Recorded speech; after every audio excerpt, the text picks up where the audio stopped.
Muy buenos días, mis queridos hermanos, mis queridos amigos, bienvenidos nuevamente para nuestro espacio aquí, a nuestro espacio para estudiar la palabra de Dios, para estudiar la lección de escuela sabática.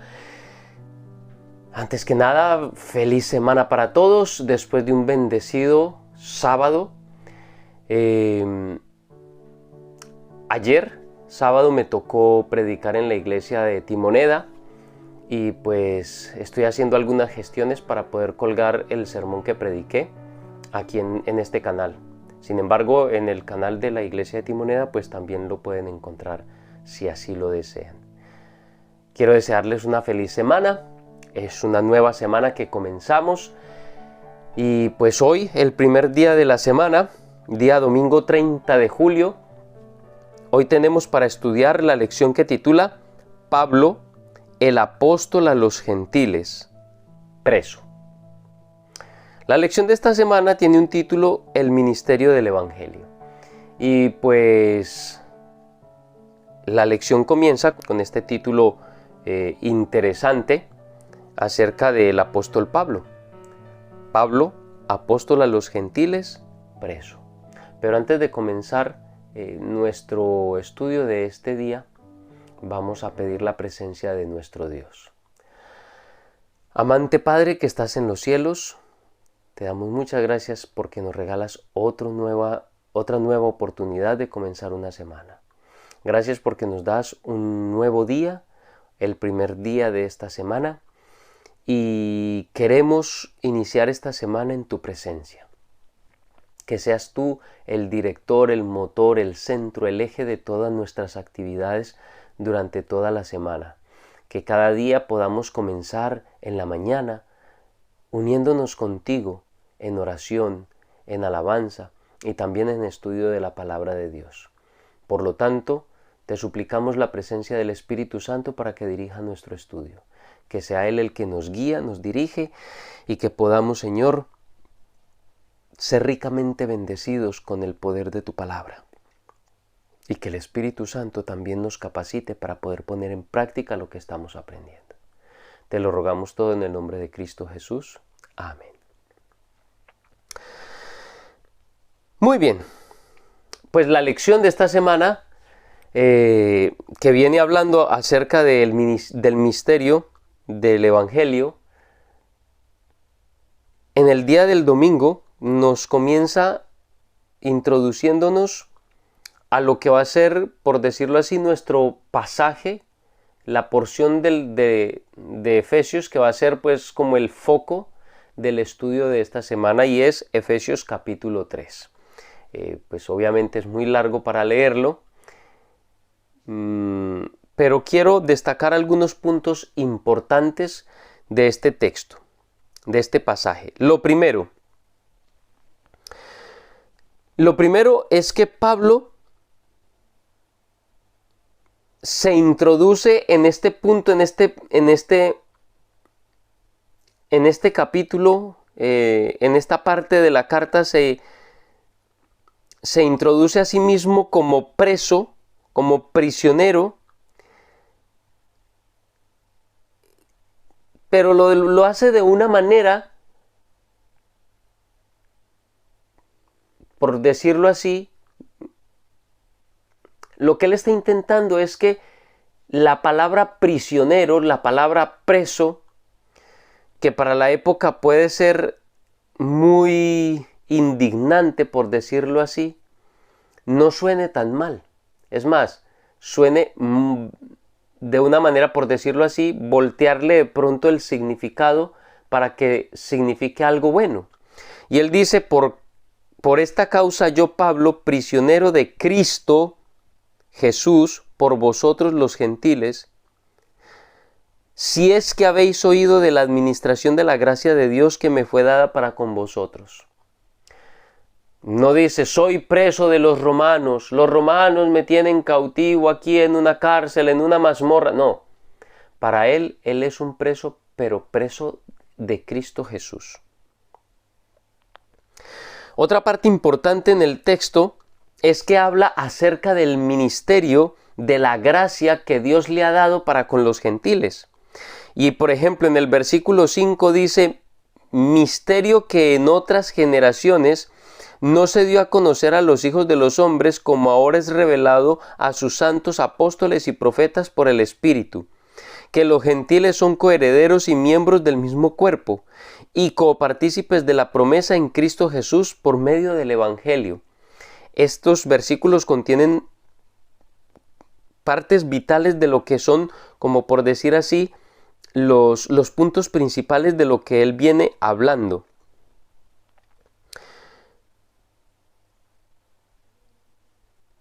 Dice también aquí en el versículo 14 en adelante, y es que después de mencionarles todo acerca del misterio que había sido oculto y del ministerio de la gracia a la cual fue el llamado, entonces da los agradecimientos. Por esta causa doblo mi rodilla ante el Padre de nuestro Señor Jesucristo, de quien toma nombre toda familia en los cielos y en la tierra, para que os dé conforme a las riquezas de su gloria el ser fortalecidos con el poder en el hombre interior por el Espíritu.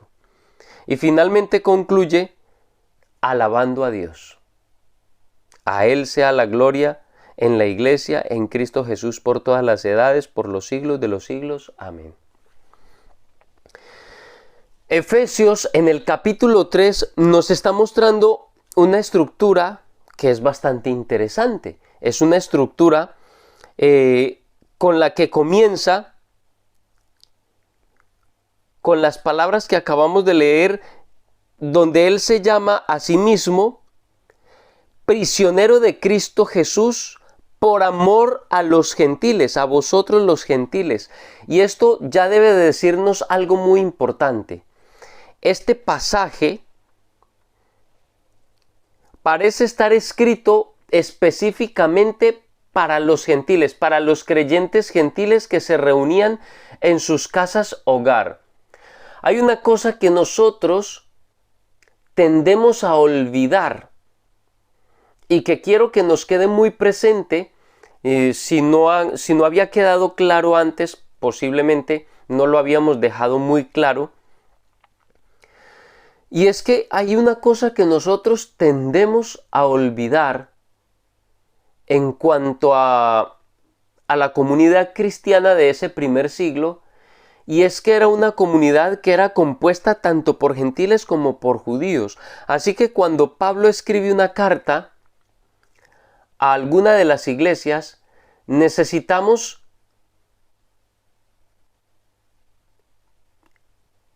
tener cuidado a la hora de leer, porque al hacer la lectura podemos encontrarnos con que quizás alguna porción de esa escritura está escrita específicamente para uno de los dos grupos, o algunas porciones puede estar escrita mencionando específicamente al otro grupo, puede estar mencionando específicamente a los gentiles, o puede estar mencionando específicamente a los judíos, o la carta puede estar de manera genérica para que ambos grupos lo entiendan. Así que cuando Pablo escribe una carta a alguna de las iglesias, nunca olvidemos que esa iglesia a la que Pablo le está escribiendo es una iglesia que contiene a los dos grupos, que contiene tanto judíos como cristianos gentiles, cristianos judíos como cristianos gentiles. Y entonces a veces puede estarse refiriendo a una de las dos, y parece que Efesios, en este punto específico y en algunos puntos específicos del capítulo 2, como por ejemplo cuando les dice que vosotros estabais lejos y ahora habéis sido acercados, parece que hay puntos en los que Pablo le está escribiendo específicamente a los creyentes gentiles de esa iglesia.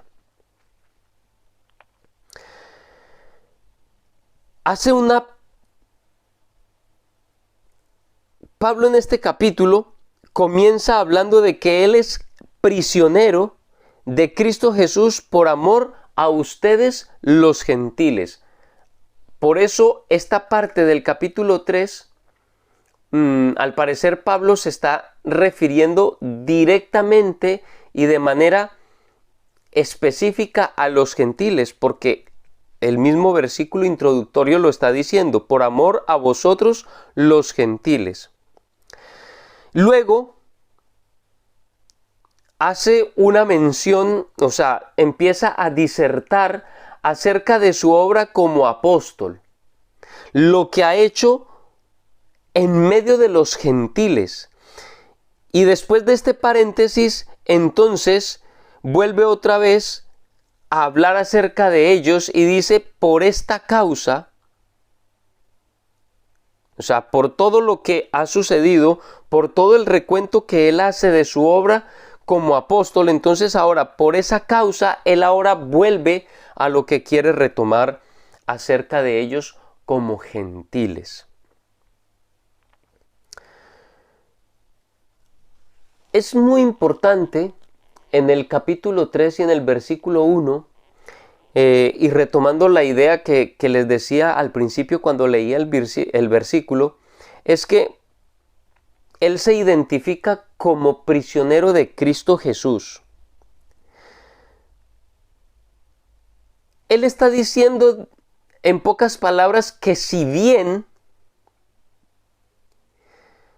estaba bajo el arresto del Imperio Romano, si bien estaba bajo el cautiverio o la prisión por parte del Imperio Romano, él quiere mostrarle a los efesios que detrás de todo eso hay alguien que tiene un propósito especial y específico con esto. Es decir, en esencia, él no es un prisionero del Imperio Romano. Él es un prisionero de Cristo, porque todo esto que él está padeciendo, lo está padeciendo por amor a los gentiles, pero al mismo tiempo porque Cristo lo ha encomendado con una misión, con un ministerio hacia los gentiles. Y en ese ministerio, en el cumplimiento de ese ministerio, él es prisionero, pero no es prisionero de los romanos literalmente sí, que estaba en una celda, pero de manera espiritual, él era un prisionero de Cristo Jesús, prisionero de hacer su voluntad, de hacer la voluntad de Cristo Jesús, de cumplir con el ministerio que Cristo le había dado para con los gentiles.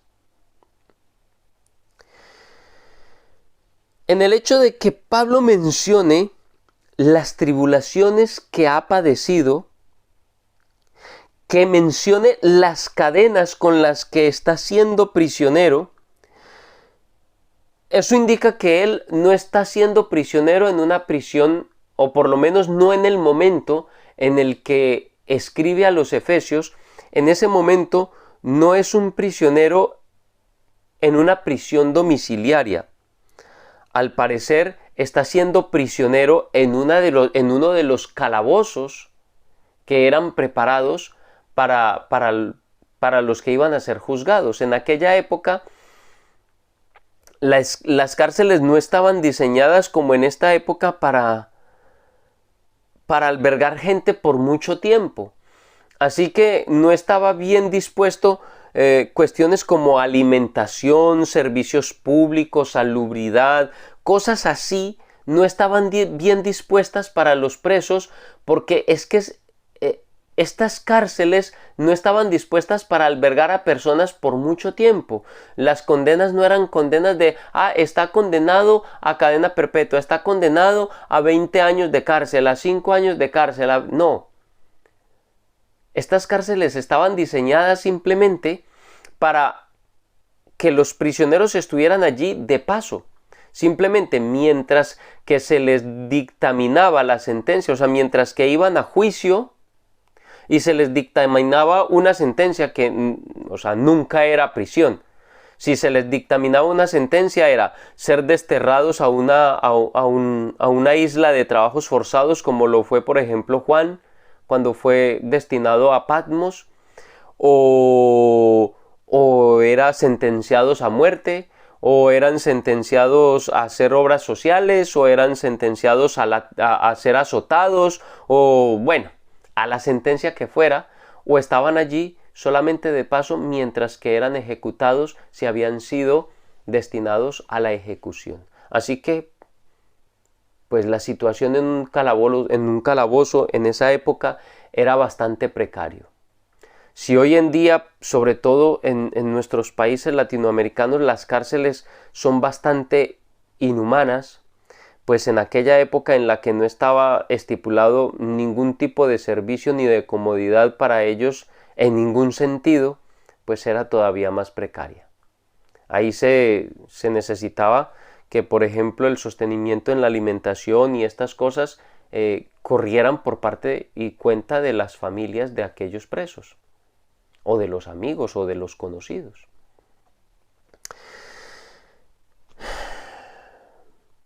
Por lo tanto, estar preso en aquella época era un sinónimo de vergüenza, era un sinónimo de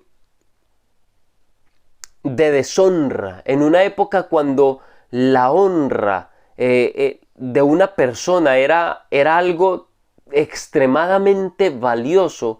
El estar prisionero, el estar en uno de los calabozos del imperio a la espera de un juicio o quizás de una ejecución, eso podría verse como una gran deshonra. Y Pablo estaba muy preocupado, y eso lo veíamos en la lección de la primera semana, y el motivo de escribir esta carta era para dar un informe acerca de lo que estaba ocurriendo con él. Y también porque Pablo estaba preocupado en cuanto a lo que podría estar causando su cautiverio en la vida espiritual de sus hijos espirituales en Éfeso. Por lo tanto,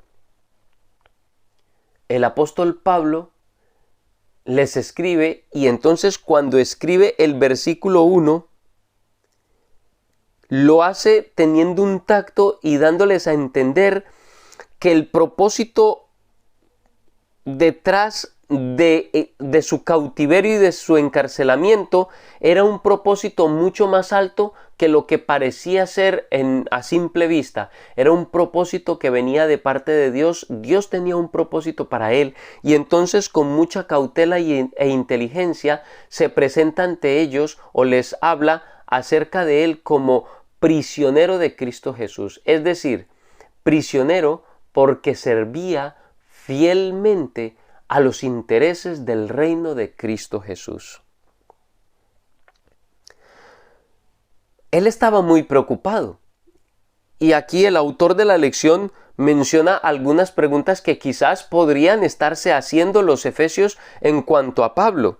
Quizás se preguntaban, ¿cómo puede ser Pablo un apóstol y mensajero del Cristo exaltado y al mismo tiempo ser un prisionero despreciado? Por eso, él comienza diciendo que es un prisionero de Cristo Jesús, y luego hace una disertación acerca de su obra como apóstol entre los gentiles, para los gentiles y por los gentiles. Entonces dice, soy un prisionero de Cristo, y luego se explaya un poco en cuanto a su ministerio como apóstol, lo que había hecho en medio de los gentiles, y entonces de esa manera intenta derribar como el prejuicio, la vergüenza y lo que pudieran, los sentimientos negativos que pudiesen estar sintiendo los efesios por causa de su prisión.